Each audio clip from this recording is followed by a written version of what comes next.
Episode की शुरुआत में हम माकी को देखते हैं जो जेनिन क्लैन यानी अपने घर वापस जाती है। सबसे पहले उसे नाओया मिलता है जो बोलता है कि तुम यहाँ क्या कर रही हो, तुम्हारी शक्ल तो इतनी खराब हो गई है कि मैंने तुम्हें पहचाना ही नहीं। न तुम्हें जुजुत्सु आता है, न तुम कर्स्ड स्पिरिट्स को देख सकती हो, और अब तो तुम्हारी शक्ल भी बेकार हो गई है। अब तुम क्या करोगी? यूता और मेगुमी के पीछे दुम हिलाती रहोगी क्या? माकी उसे इग्नोर करके आगे बढ़ जाती है और अंडरग्राउंड वेयर हाउस की तरफ जाने लगती है जहाँ सारे कर्स्ड टूल्स रखे हुए थे। माकी की मदर उसे रोकते हुए कहती है कि तुम भूल गई क्या कि औरतों को वहाँ जाने की इजाजत नहीं है। माकी कहती है कि उसके पास वेयर हाउस की चाबी है और क्लैन के मुखिया मेगुमी की परमिशन भी। माकी ने ही मेगुमी को बताया था कि नाओबितो की वसीयत के हिसाब से अब मेगुमी जेनिन घराने का हेड बन गया है। मेगुमी बोलता है कि उसे कोई हेड नहीं बनना और उसे कोई जायदाद भी नहीं चाहिए, पर माकी उसे समझाती है कि जुजुत्सु के 3 बड़े घरानों में से अगर वो जेनिन घराने का हेड बनता है तो उन्हें ऊपर की सारी खबर रहेगी। मेगुमी बोलता है कि मेरी जगह तुम हेड बन जाओ, तो माकी कहती है कि वो लोग उसे कभी अपना हेड नहीं मानेंगे। तुम्हारे पास क्लैन की टेक्निक है और तुम्हें डोमेन बनाना भी आता है, पर माकी अभी इस लायक नहीं है। खैर, माकी की मदर उसे बहुत खरी खोटी सुनाती है, पर माकी उसकी नहीं सुनती और वेयर हाउस का दरवाजा खोल देती है और अंदर अपने फादर को देख वो शॉक हो जाती है। दूसरी तरफ जिंची नाओया से बात कर रहा था कि मेगुमी जेनिन घराने का हेड बनने के लिए बेटर चॉइस है क्योंकि उसके संबंध गोजो क्लैन और केमो क्लैन दोनों से अच्छे हैं, पर ये लोग मेगुमी को सारी जायदाद बिल्कुल हड़पने नहीं दे सकते। ये मेगुमी को सीधा मार भी नहीं सकते क्योंकि ऐसा करने पर गोजो क्लैन और केमो क्लैन इनके खिलाफ हो सकते हैं। लेकिन जुजुत्सु हायर अप्स ने सबको नोटिस दिया है कि कोई भी गोजो को आजाद करने के बारे में सोचेगा भी नहीं, इसे क्राइम माना जाएगा। हम लोग इसी चीज का फायदा उठाएंगे। हम मेगुमी, माकी और माई को मार देंगे और सब लोगों से कह देंगे कि ये लोग गोजो को आजाद करने वाले थे। नाओया कहता है कि प्लान तो अच्छा है लेकिन इसमें अंकल ओजी की दोनों बेटियां मारी जाएंगी। तो जिंची बताता है कि ये प्लान ओजी नहीं बनाया है। इधर वेयर हाउस में माकी को अपना फादर ओजी मिलता है जिसने पहले ही सारे कर्स्ड टूल्स यहाँ से गायब कर दिए थे और उसने माकी की बहन माई को भी चाकू मार दिया है। माकी अब ड्रैगन बोन नाम का कर्स्ड टूल लेके आगे बढ़ने लगती है जो कि जूजो ने बनाया था। वो ड्रैगन बोन से ओजी की कटाना काट देती है, लेकिन ओजी अपनी कर्स्ड एनर्जी से माकी को स्लैश कर देता है। ओजी बोलता है कि तुम्हें पता है कि मुझे जेनिन घराने का हेड क्यों नहीं बनाया गया था? तुम दोनों लड़कियों की वजह से। तुम दोनों किसी काम की नहीं हो और मेरे सिर पे लगा एक बदनुमा दाग हो, वरना जुजुत्सु के मामले में ओजी भी अपने भाई से कम नहीं था, लेकिन उसकी 2 निकम्मी बेटियां थीं। ओजी दोनों लड़कियों को एक चैम्बर में ले जाके पटक देता है और बताता है कि इस चैम्बर में ग्रेड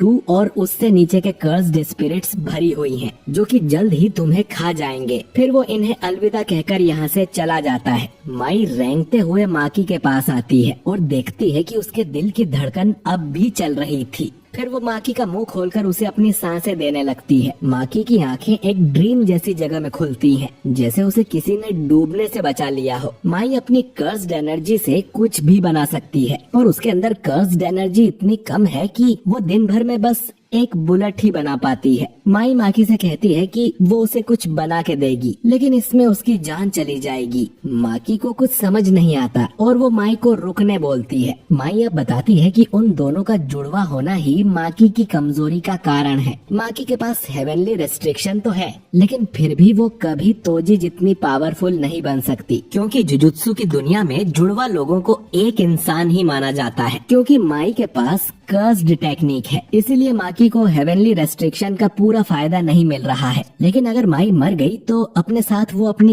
कर्स्ड टेक्निक भी ले जाएगी, जिससे माकी को हेवनली रेस्ट्रिक्शन का पूरा फायदा मिलेगा। माई माकी को कुछ देते हुए बोलती है कि एक वादा करो, सब कुछ तबाह कर देना। माकी होश में आती है और देखती है कि माई अब इस दुनिया से जा चुकी है और माकी के लिए वो एक सोल कटाना छोड़ गई थी, जिससे माकी सीधा किसी इंसान की सोल पे अटैक कर सकती है। माकी अपनी बहन की डेथ पे रोने लगती है और उन्हें कर्स्ड स्पिरिट्स ने घेर लिया था। इधर ओजी को महसूस होता है कि किसी ने अचानक ही सारी कर्स्ड स्पिरिट्स को खत्म कर दिया है। उसे वैसा ही डर लगने लगता है जैसा उसे कभी तोजी से लगता था। वो अपनी कर्स्ड टेक्निक को एक्टिवेट करता है और लड़ने को तैयार हो जाता है, लेकिन माकी बिजली की तेजी से उसे खत्म कर देती है। उसी तलवार से जो माई उसके लिए छोड़ के गई है। जेनिन क्लैन में खतरे की घंटी बजने लगती है। रांता जिंची और नाओया को आके बताता है कि माकी पागल हो गई है और उसने ओजी को मार दिया है। माकी से निपटने के लिए कुकुरु यूनिट को भेजा जाता है, जिसमें ऐसे लड़के हैं जिनके पास कोई कर्स्ड टेक्निक नहीं होती, पर ये मार्शल आर्ट्स में माहिर होते हैं। इनके कैप्टन को लग रहा था कि माकी ने ओजी को नींद में मार दिया होगा। ये लोग माकी को चारों तरफ से घेर लेते हैं और माकी के पास ड्रैगन बोन और सोल कटाना दोनों थी। माकी सोचती है कि अगर वो अपना घर नहीं छोड़ती और माई के साथ यहीं रह जाती तो शायद उनकी जिंदगी अच्छी होती। वो अपनी बहन से माफी मांगती है, पर वो उसकी आखिरी इच्छा जरूर पूरी करेगी और सब कुछ तबाह कर देगी। माकी अब कुकुरु यूनिट को गाजर मूली की तरह काट देती है। तभी चोजुरो अपनी कर्स्ड टेक्निक का इस्तेमाल करता है और दो बड़े पत्थर के हाथों से माकी को कुचलने की कोशिश करता है। ये हेई यूनिट का मेंबर है, जिसमें जेनिन क्लैन के सबसे पावरफुल सॉर्सरर होते हैं, पर इस अटैक से माकी को कुछ भी नहीं हुआ था। वो कैप्टन के गले में हाथ घुसाकर और चोजुरो का दिल बाहर निकाल के उन्हें भी खत्म कर देती है। अब रांता अपनी टेक्निक का इस्तेमाल करके माकी को एक जगह पर जमा देता है और जिंची से कहता है कि जल्दी उसे खत्म कर दो, लेकिन फिर भी माकी हिलने लगती है, जिससे रांता की हालत खराब हो जाती है और वो बोलता है कि माकी तो अब बिल्कुल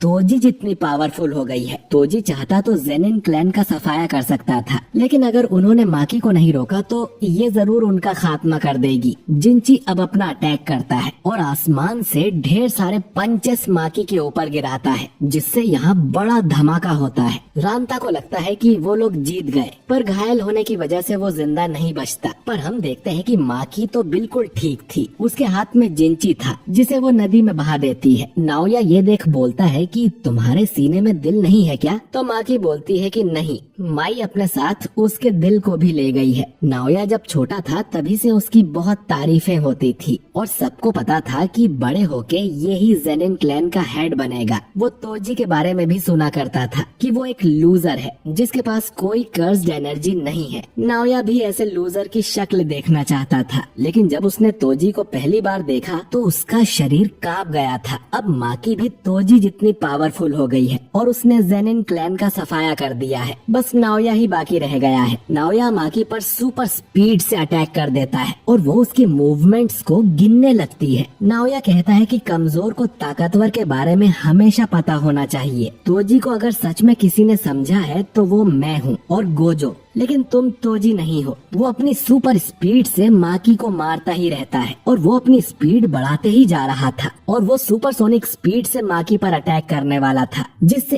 एक बार में माकी का नामो निशान मिट जाए। माकी इस अटैक को खुद पर लेने के लिए तैयार हो जाती है। इससे उसकी हड्डियां टूटेंगी, पर नाओया रुक जाएगा। नाओया उसका प्लान समझ जाता है और उस पर अटैक करने के बजाय उसे टच कर देता है। नाओया जिस भी ऑब्जेक्ट को टच करता है उसे उसका 24 FPS वाला रूल फॉलो करना पड़ता है। ऐसा ना करने पर वो 1 सेकंड के लिए फ्रीज हो जाता है। नाओया को लगता है कि माकी फ्रीज हो गई है और वो उसको खत्म करने वाला था, लेकिन माकी पलट जाती है और बोलती है कि वो 24 FPS वाला रूल फॉलो कर रही है। अपनी नई बॉडी की वजह से वो नाओया की टेक्निक समझ गई थी कि वो 1 सेकंड में 24 मूवमेंट्स करता है। वो घूमकर उसके मुंह पर एक मुक्का मारती है, जिससे नाओया के चेहरे की सारी हड्डियां चकनाचूर हो जाती हैं। अब सिर्फ माकी की मदर ही बची थी। वो घर में जाके उसे भी ढूंढ लेती है और उसे भी कट मार देती है। हम देखते हैं कि नाओया किसी तरह जिंदा बचा हुआ था, पर पीछे से माकी की मदर आके उसे चाकू घुसा देती है और दोनों खत्म हो जाते हैं। आखिर में वो सोचती है कि वो खुश नसीब है कि उसने उन दोनों लड़कियों को जन्म दिया। माकी अब माई की बॉडी लेके यहाँ से जाने लगती है। तभी मोमो रोते हुए यहाँ आ जाती है और बोलती है कि उसने देर कर दी। माकी माई की बॉडी उसके हवाले कर देती है। मोमो माकी से पूछती है कि अब वो क्या करेगी, लेकिन माकी कोई जवाब नहीं देती। बाद में हमें पता चलता है कि माकी ने जेनिन क्लैन के बचे हुए सारे मेंबर्स को भी निपटा दिया है। किसी को पता नहीं चलता कि ये काम माकी ने किया है। गोजो क्लैन और कैमो क्लैन जेनिन क्लैन को बिग 3 से हटाने का प्रस्ताव रखते हैं, लेकिन आखिरी फैसला जुजुत्सु हेडक्वार्टर को करना है और ये एपिसोड यहीं पर एंड हो जाता है। तो दोस्तों, आई होप कि मैंने सब कुछ अच्छे से एक्सप्लेन कर दिया है। ये एपिसोड बहुत ही कमाल का था, लेकिन अगला एपिसोड थोड़ा इमोशनल इमोशनल होने वाला है और साथ में हकारी की एंट्री भी होगी। तो अगले एपिसोड को बिल्कुल भी मिस मत करिएगा। वीडियो अच्छा लगा हो तो इसे लाइक और शेयर कीजिए, कमेंट करके बताइए कि आपको ये एपिसोड कैसा लगा। और अगर आप हमारे चैनल पर नए हैं तो चैनल को सब्सक्राइब करके बेल आइकन जरूर दबाइए। मैं मिलता हूँ आपसे अगले वीडियो के साथ। शुक्रिया।